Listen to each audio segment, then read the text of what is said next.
Hi అండి, welcome back to my channel. ఈరోజు వీడియోలో చికెన్ కర్రీ రెసిపీని అయితే మీతో షేర్ చేయబోతున్నాను. నేను చికెన్ కర్రీని చాలా రకాలుగా అయితే కుక్ చేస్తానండి. అందులో ఒక రకాన్ని అయితే మీకు ఈరోజు చూపించబోతున్నాను. తప్పకుండా చూడండి, తప్పకుండా ట్రై చేయండి. టేస్ట్ అయితే చాలా బాగా వస్తుంది. చికెన్ కర్రీని ఎప్పుడూ ఒకేలా కాకుండా ఇలా డిఫరెంట్గా ట్రై చేస్తూ ఉంటే టేస్ట్ అనేది చాలా బాగుంటుందండి. ఈ రెసిపీని తయారు చేసుకోవడానికి ముందుగా స్టవ్ ఆన్ చేసుకొని ఒక కళాయి అయితే పెట్టేశాను. అందులో నేను సగం ఆయిల్, సగం ఇంకా నెయ్యి కూడా వేశాను. కావాలంటే కంప్లీట్గా నెయ్యితో అయినా తయారు చేసుకోవచ్చండి. నేనైతే నెయ్యి సగం, నూనె సగం వేసాను.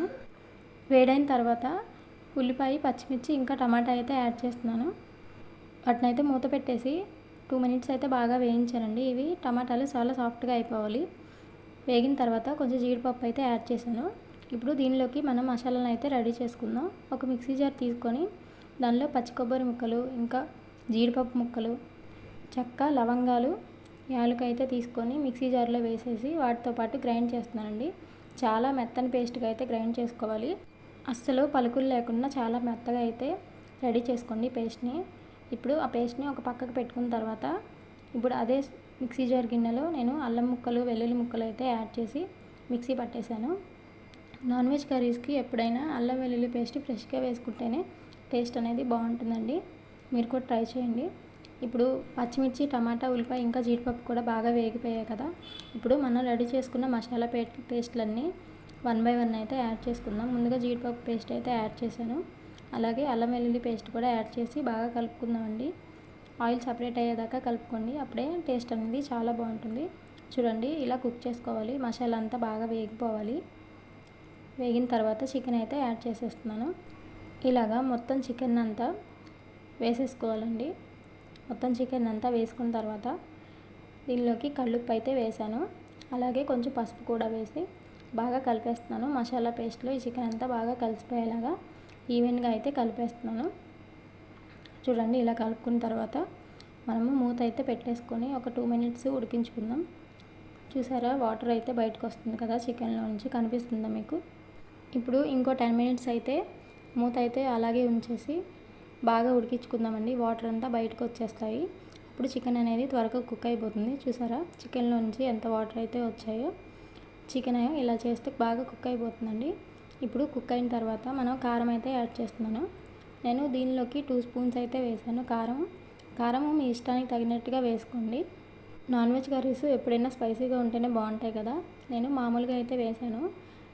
కారం వేసిన తర్వాత ముక్కలకి కారం అంతా పట్టేలాగా ఒక 2 మినిట్స్ అయితే ఉడికించుకుందాం. చూడండి, ఇప్పుడు మూత తీసి చెక్ చేద్దాము. ముక్కలకి కారం అంతా పట్టేసింది. ఇప్పుడు వాటర్ అయితే యాడ్ చేసుకుందామండి. కూర గ్రేవీలాగా చేస్తున్నాను కదా, వాటర్ అయితే యాడ్ చేశాను. మీరు కావాలంటే వాటర్ యాడ్ చేసుకోకుండా దీన్ని ఫ్రైలాగా కూడా ఇలాగే రెడీ చేసుకోవచ్చు. ఈ స్టేజ్లో ఉప్పు ఒకసారి చెక్ చేసుకొని ఉప్పు వేసుకున్నానండి. ఎందుకంటే మనం వాటర్ అయితే యాడ్ చేసాం కదా. చూడండి, ఇలా ఉడికించుకుంటూ ఉండాలి. మధ్య మధ్యలో కలుపుకుంటూ ఉండాలి. మన కర్రీ ఇంకా రెడీ అవ్వలేదు. ఇంకా 5 మినిట్స్ అయితే ఉడకాలండి బాగా. నేను మళ్ళీ మూత అయితే పెట్టేస్తున్నాను. చూడండి, ఇప్పుడైతే మన కర్రీ కంప్లీట్గా రెడీ అయిపోయింది.